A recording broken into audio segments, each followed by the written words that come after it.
Hi everybody, this is Roxy and I have a small vintage haul. Yesterday was the Antique and Decorative Arts show at the State Fairgrounds, and we've never gone to it before. Usually the ones we go to out there, it's twice a year, in April and in September, both really cold months here. And those are in the grandstand and then out on the racetrack. So it's kind of an antique and flea, where this was a little, like not a little, but a lot more high end. But it was really nice stuff, and the prices are so good because nobody's buying this stuff anymore. It's kind of sad. It's like the people who are dying, and these people are buying their estates, their kids are probably in their 60s, you know, around their 70s. Well, they don't want this stuff because they're trying to downsize, right? Their kids don't want this stuff because they're in their 40s and they're more mid-century, kind of minimalistic, sort of, you know. And then anybody younger than that, they don't want it at all. So now is the time to buy any of this stuff if you enjoy it, because you're going to get a good deal. So anywho, I talked to a few of the dealers there too, like this person. I'll throw some photos in, because the person that had this delightful little pan was all really old, primitive, like beautiful, beautiful stuff. Unbelievable. Like they had old leather journals that were from like 1700, 1800s, and you know, somebody's diary. It was just fascinating. Their books were about from the 1700s. I got a couple photos from them, which were probably more like, this was one of them from I'd say this is early 1900s, late 1800s. Probably early 19, because it's more of the arts and crafts style, especially that pillow and the couch. So cool. But and then another one was this John's Antique. He used to be downtown St. Paul, like right out of downtown St. Paul, I should say. And he was the place to go in Minnesota to get your lamp or your light fixed, as in vintage or antique lighting. You would walk into his store. It was gorgeous. It was like 3 storefronts put together, and every space on the ceiling there hung a gorgeous, gorgeous, I mean, lighting that you would never imagine seeing in real life. Just gorgeous. So anyways, he had a booth there, and he had bought, he was, I mean, I should have taken a video or pictures of it. I did take a couple pictures, because he had these little lady head vases, or lady head statues that were just adorable, and I wanted to buy one. 15 bucks. I don't know why I didn't. I think I didn't realize how much money I had in my purse. Otherwise, I probably would have. It was so cute. But all of the, most of what he had, as far as statues and lamps, and this little thing I got was from Corday, which is a old, I guess pottery or porcelain. Anyways, the whole booth he had was from one lady's estate. And it was that whole scenario where she died, but she didn't want all her kids fighting over this stuff, and none of them wanted any of it anyway. So the estate auctioned it all off, and John bought most of the decorative ware, which is including like dinnerware sets and all of this stuff. And he said, I've got a whole warehouse full of her stuff. He said, you wouldn't believe. He said, this, what you see, is just like a tip of it. And he had this gorgeous set. He didn't even know, I'd never seen it before. It was a white glass hobnail I had beautiful painting of flowers, or not flowers, different fruits. I can't think straight. I'm so excited. And it was only 50 bucks, but the plates were really heavy. And I could see that we would get that and it would be chipped and broken within, 3 weeks. I mean, because we eat at our counter and it's granite, and to me, glass and granite don't mix. But he also had, I said, is that Wedgwood? He had gorgeous serving set, like a bowl and a pitcher, and I think it was a small, like a sugar bowl of Wedgwood. And it was, Wedgwood is that blue with white or kind of cream, usually leaves or flowers around the edge or wherever. And he goes, I've got the entire dinnerware set of 12, every single piece. And he said I could sell that any day in the back in the day for $1,200 to $1,500. He says, I can't even get $150 for it. And I'm just like, oh, back in the day I would have snatched that up so fast. Anywho, so from this guy, the only thing I could afford was the little pan that held all their postcards and photos. And I did wheel and deal a little bit. They had $48 on it, and she said, well, I can give it to you for $40. And I said, could you do $30? I mean, I really jumped down, And she goes, well, I can do $35, but, he paid $30 for it. I'm like, I'm sure he did. Anyways, so I got it for $30. But look at how gorgeous. I love the cobalt. And there's a lot of tricky, when you're buying, if you buy granite ware, transfer ware, not transfer, they either call this splatter or granite ware, but it's usually granite ware. You got to be really careful because there are a lot of knockoffs now. I started seeing them about probably 5 years ago. But granite ware is heavy. It's not like a little tin pan. Like if you lift it up and it feels like a little tin, like aluminum or whatever, it's not granite ware. Because I've seen some that look really authentic with all the marks and chips and scratches, but it's so lightweight that it's like it's impossible. So if you do want to collect this, make sure it's heavy because there's a lot of weight to it. But anyways, I just am so in love with this. I've never seen a baking pan this size ever, and I've collected this for years and years and years.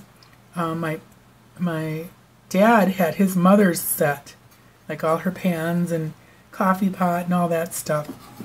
And I've never seen this size ever, and it's just adorable.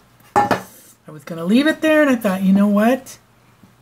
This, I would kick myself for the rest of my life if I didn't get it. So I grabbed it. And then from John's, I thought, it's adorable. Okay, here's the deal. We went on Sunday, yesterday. Saturday, we are renovating a little bit of the house. And part of that, we had to clear out half of our storage room because they had to work down there. Well, the storage room is just, it's packed. I should show pictures. I'd be embarrassed, but anyways, so we said, well, we're going to go through all our Christmas stuff because we have totes and totes and totes and totes of Christmas stuff because we like to collect. That's just what we both do. So Saturday, we spent the entire day, I think we started right after breakfast at like 9. And we worked until 3:30 going through all our totes. And we really purged a lot. I was kind of proud of myself because he'd throw it all away. Or he can easily throw stuff away more than me. Except for his ornaments. Because he trims the tree, and he really does a beautiful job. And he kind of likes the ornaments. That's his area. I could not even budge. So anyways, that's as a background. And what do I find? But it's adorable. And I think this, yeah, this is Corday. You know, I kind of think the dish set must have been Corday. Oh my god, this is cute. And you're not going to believe for how much. $1. You have all this milk glass for $1. Look at that. Isn't that adorable? It's all embossed with like little grapes or something. Little cluster. Oh, it's beautiful. So cute. But can't you just imagine like your little, like some peanuts, or even like put your cranberry sauce in there. Oh, that's cool. Isn't that pretty? I really wish I could have got those plates. They were so beautiful. Alright, so now for the really fun part. All of the picture focus. But here's this one. Harry and Mary Taylor. And some of these, they wrote the names right on the thing. Like some of them they wrote right under their face.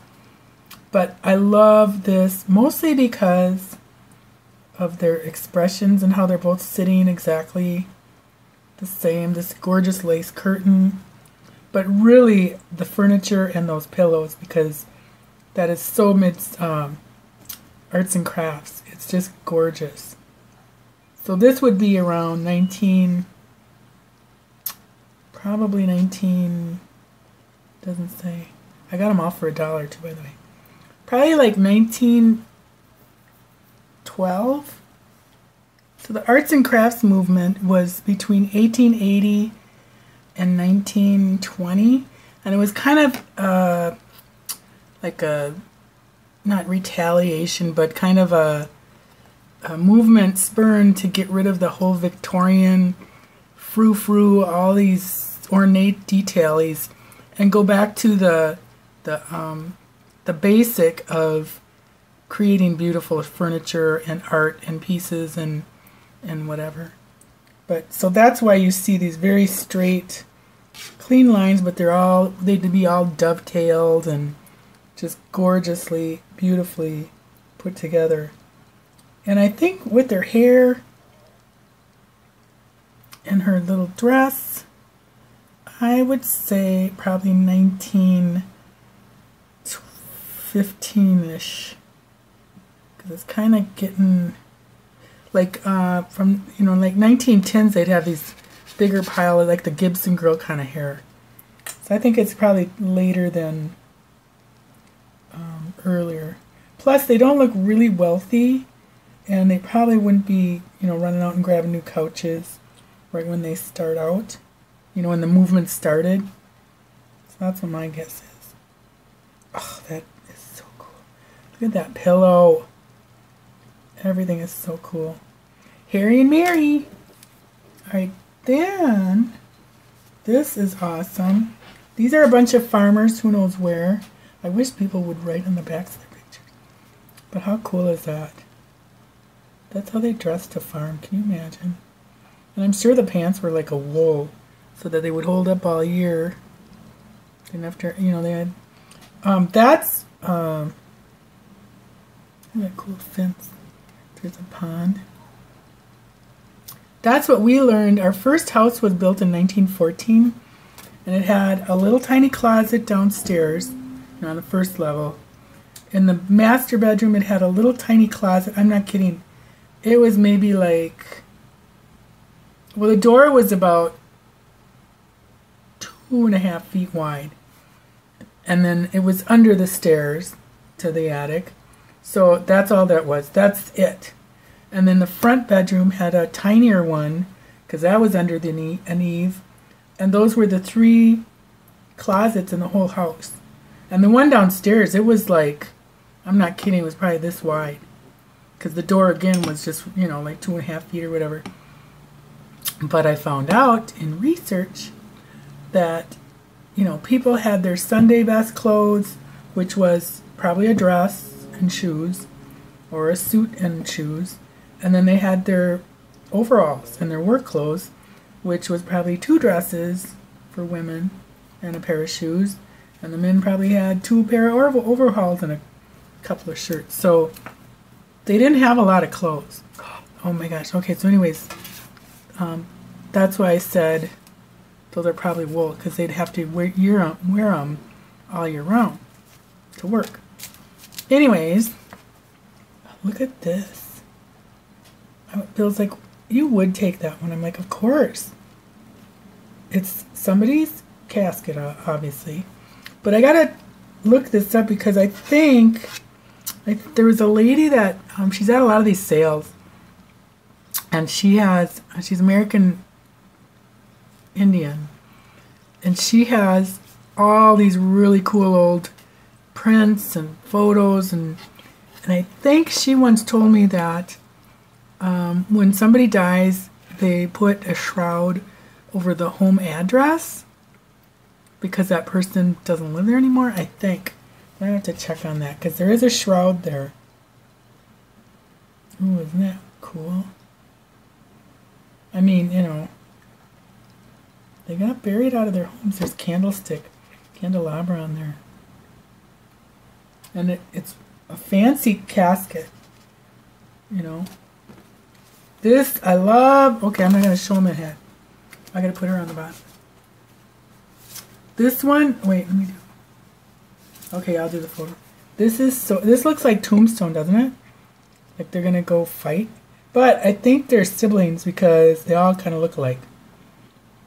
The girls are obviously, you know, practically identical twins. And then these two boys look exactly alike. So I'm guessing they're siblings. But the house is kind of nice. It's, you know, got some ornate design there. Super cool. Look at this. No trees hardly. Isn't that cool? Now I got their work clothes on. I mean, look at how dirty these skirts are. They look all dusty and worn. Oh gosh. Imagine that's all you had to wear. And this is one of those that they write on it. Bill Grant. I love this. Look at how cute he is. Skinny with his roller skates. Isn't that cute? Look at how skinny his arms are. That's cute though. But who would write on that photo? And this is really cool. This reminded me of the long and winding road. Only it's not windy, it's straight. But she's not walking, she's just standing there. So that's kind of weird. And then it's from HJG to Miss Leona Sherry.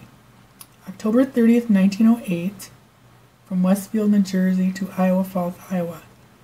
Just received your letter this AM.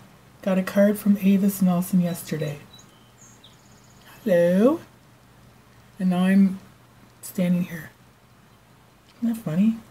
Now see, that's that Gibson girl kind of hair I was talking about. So this would be like between probably like 1910-ish to 12. I think, when was the Gibson girl thing? Let's look it up.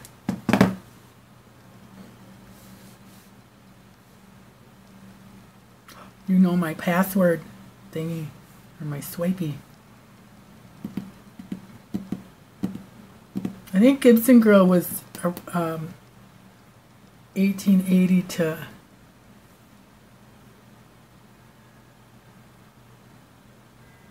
don't make fun of how I do this.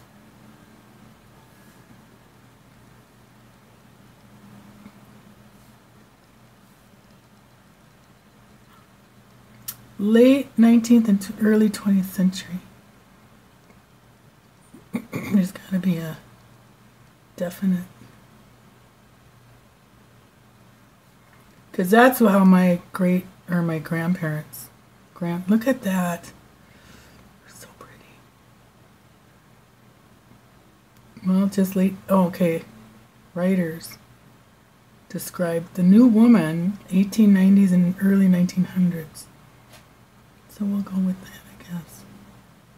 20-year period that spanned the late 19th and, well, why wouldn't they say like What years?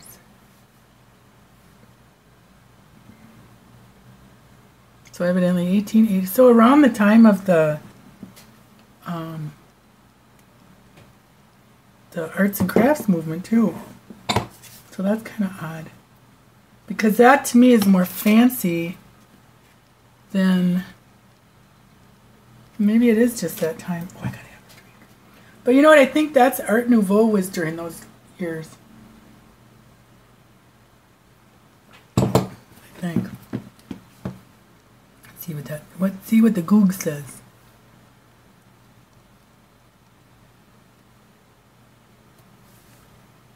See if they just get it close enough.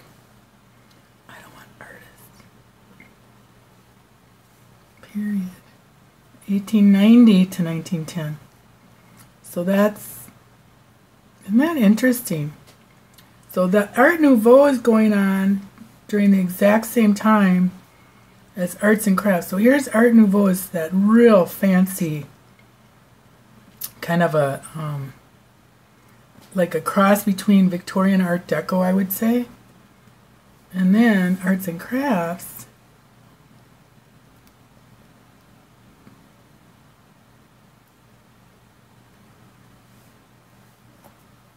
is more, well, there's some of it too. You know what, yeah. That is real Art Nouveau-ish. But the furniture is like this, and the pottery is very, where's the images? Oops, not videos. So that does feel like Art Nouveau design a bit. Arts and crafts. So I wonder why they didn't just combine it. That looks real Art Nouveau. Oh, isn't that interesting?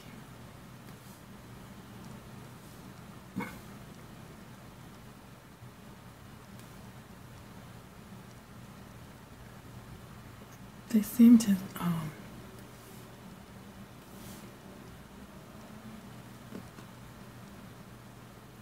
decorative arts. This is 1890 to 1910. A reaction to the academic art of the 19th century. Which is more, you know, I think they called like Rembrandt, and that was part of the academic art. Because we're watching this thing on Picasso, just so happened, and he was trying to get away from that academic. They wanted him to be another academic or academist, whatever, and he was rebelling against it as a young man, which was around this time also. Yeah, Tiffany is part of this, which is, see, they must have really kind of melded a little bit, because at the arts and crafts shows, there's always Tiffany lamps. So they must kind of meld it, or have maybe recently, I don't know. It's interesting, or it's one and the same. We'll have to do more research on that. Anyways, back to the photos. I love this. Somehow it got cut or whatever. But this is, the guys are kind of handsome and the girls are really homely. Or just like plain, but I suppose it's because they don't have piles of makeup on. But they don't look real happy. And there's odd man out. One of these girls is not going to get hooked up with a suitor. So that's too bad for her. I'm going to guess it was her. This is adorable. Because nobody's looking where they're supposed to be looking. Actually, just the one kid up here. Isn't that cute? I love these two. That is a rarity when you see an old photo like that. Because they just pose like this. Because, you know, it wasn't like snap like now. So that's cool. This I love. This is Hazel Schrindle, dressed in men's clothes. And this, I gotta show a picture of, I found a picture of a dog, a circus dog, on a right in a tricycle, with the little hat on and a corncob pipe. So, and when I saw this, I go, that must be her trainer, or the dog's trainer. Just kind of in my head, you know what I mean? Because the background is almost the same. But I will show that photo here, because it's kind of hilarious. But it's like she could be his trainer. Isn't that cute? And these, when I saw it until I got home and sat and investigated it, I thought those were little circuit like lights, but they're just rivets on this tarp that caught the light. So isn't that cool? I literally thought they were light bulbs. This is awesome. Miss Mamie Fox of Blissfield, Ohio. That's all I had to put, 1906. Alright, Tebbis, Illinois, 11/17/1906. We arrived home the 12th at 9 p.m.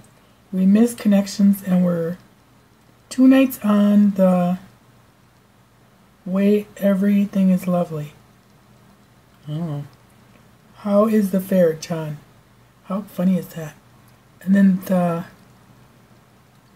that says, greetings from, in glitter, you can barely see it, Cairo, Illinois. Look at him with the little margarita or champagne. Isn't that cute? That's cute. If you had an old photo, you could just kind of decorate something like that, you know? Of like a baby or a woman or whatever. This is cool. We were at Glacier. This is some kind of something trail. Isn't that pretty? Glacier National Park. Oh, that was the best place to go. This is super cool. These are all these are $1, which is insane. That's cool. And this is all written all over the place. Dear Mrs. C, say how are you? Why don't you ever call me up? We can talk. Haven't been so well ever since I came home from San, but still hope to be. Try to get over. I may with Ma a few days. Lillian, April 10th, 1912. Ooh! Oh, when was the Titanic? Wasn't that 11th? Oh my gosh. That must have been right after, right?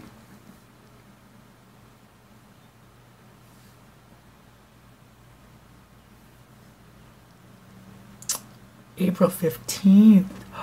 Look at this, just days away.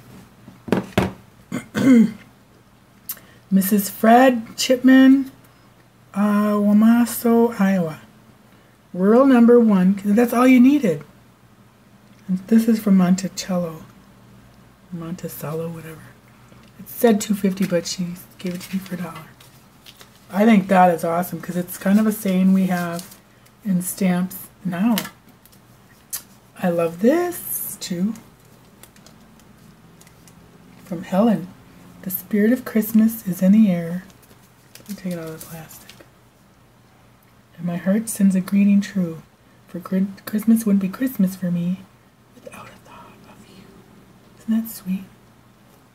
Isn't that a nice little saying?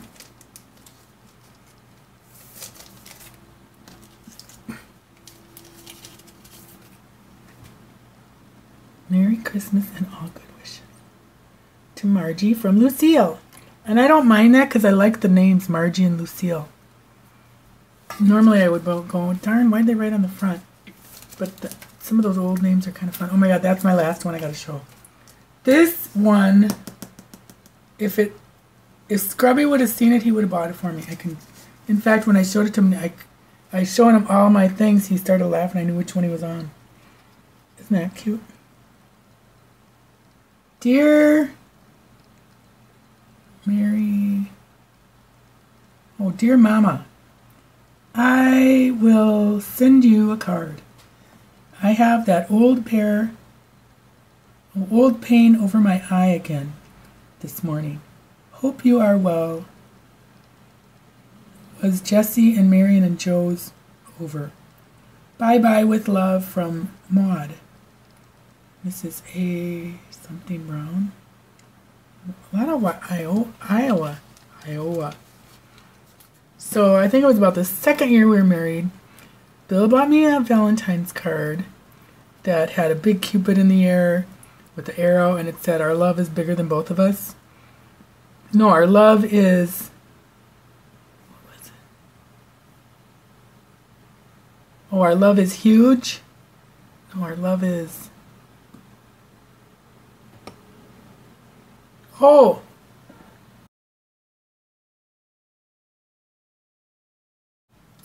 I remember.